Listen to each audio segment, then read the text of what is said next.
Le 20e film du Marvel Cinematic Universe, ce mois-ci on parle de Ant-Man et la Guêpe.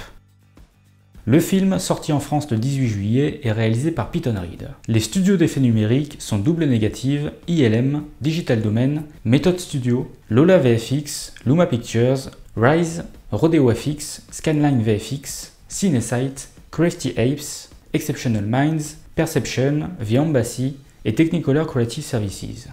Il y a 1750 plans truqués. Le concept de ce super-héros est qu'il peut changer de taille. C'est alors que se pose la question des différences d'échelle artificielles. Dans ce film, lorsque le héros est petit, lui et l'environnement autour sont filmés séparément, à deux échelles différentes, avec souvent un technicien dans le rôle du partenaire.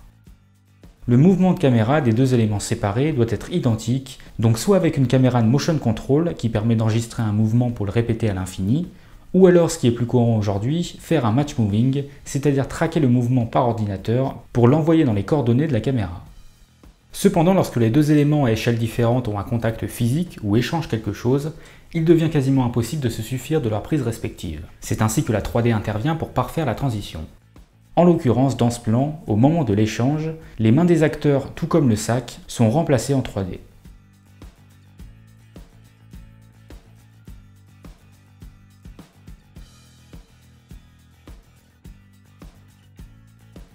Et dans ce plan, c'est la portion de pelouse qui est numérique. Comme l'acteur n'a pas de pelouse dans son studio, son double numérique est animé à l'identique afin de générer la collision avec la pelouse virtuelle. Pour les plans macroscopiques, comme une caméra ne peut pas raser les meubles ou les murs, ces derniers sont refaits en 3D.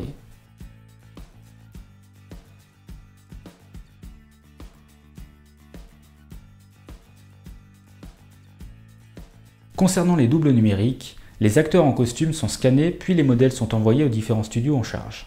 Lorsque les personnages sont rétrécis ou agrandis, ils sont virtuels. De manière générale, il faut savoir qu'aujourd'hui, dans tous les blockbusters, une grande partie des acteurs principaux sont scannés numériquement de la tête aux pieds dans l'éventualité de les utiliser. Double Négative est le principal studio sur le film. Ils font quasiment tout le troisième acte, notamment la course-poursuite. De plus, la majorité des plans stéréoscopiques, donc 3D relief, sont faits directement par le studio. Il s'occupe également du personnage Ghost, tandis que Method Studio se charge d'Ant-Man et de la Guêpe. Les modèles sont ensuite distribués dans les différents studios concernés et chacun fait le rendu à sa sauce, en faisant en sorte que ça reste tout de même cohérent avec celui des autres. C'est d'ailleurs un des rôles du superviseur de s'assurer de la cohérence visuelle des plans fournis par les différents prestataires. Lola s'occupe des rajeunissements numériques comme pour le premier film, avec cette fois de nouveau Michael Douglas, mais également Michelle Pfeiffer et Laurence Fishburne. Le rajeunissement virtuel est un procédé dans lequel le studio s'est spécialisé depuis plusieurs années. C'est un processus de compositing 2D dans Flame, qui est un logiciel extrêmement puissant de retouche et finalisation d'images. Dans le cas présent, les acteurs sont retouchés quasiment image par image de manière très précise afin de leur donner 20 ans de moins. Leurs différentes techniques demeurent assez obscures étant donné qu'ils ne veulent pas dévoiler leurs secrets dans un domaine dont ils ont le monopole. Tout ce que l'on sait, c'est qu'il ne leur suffit pas de flouter l'image pour enlever les rides.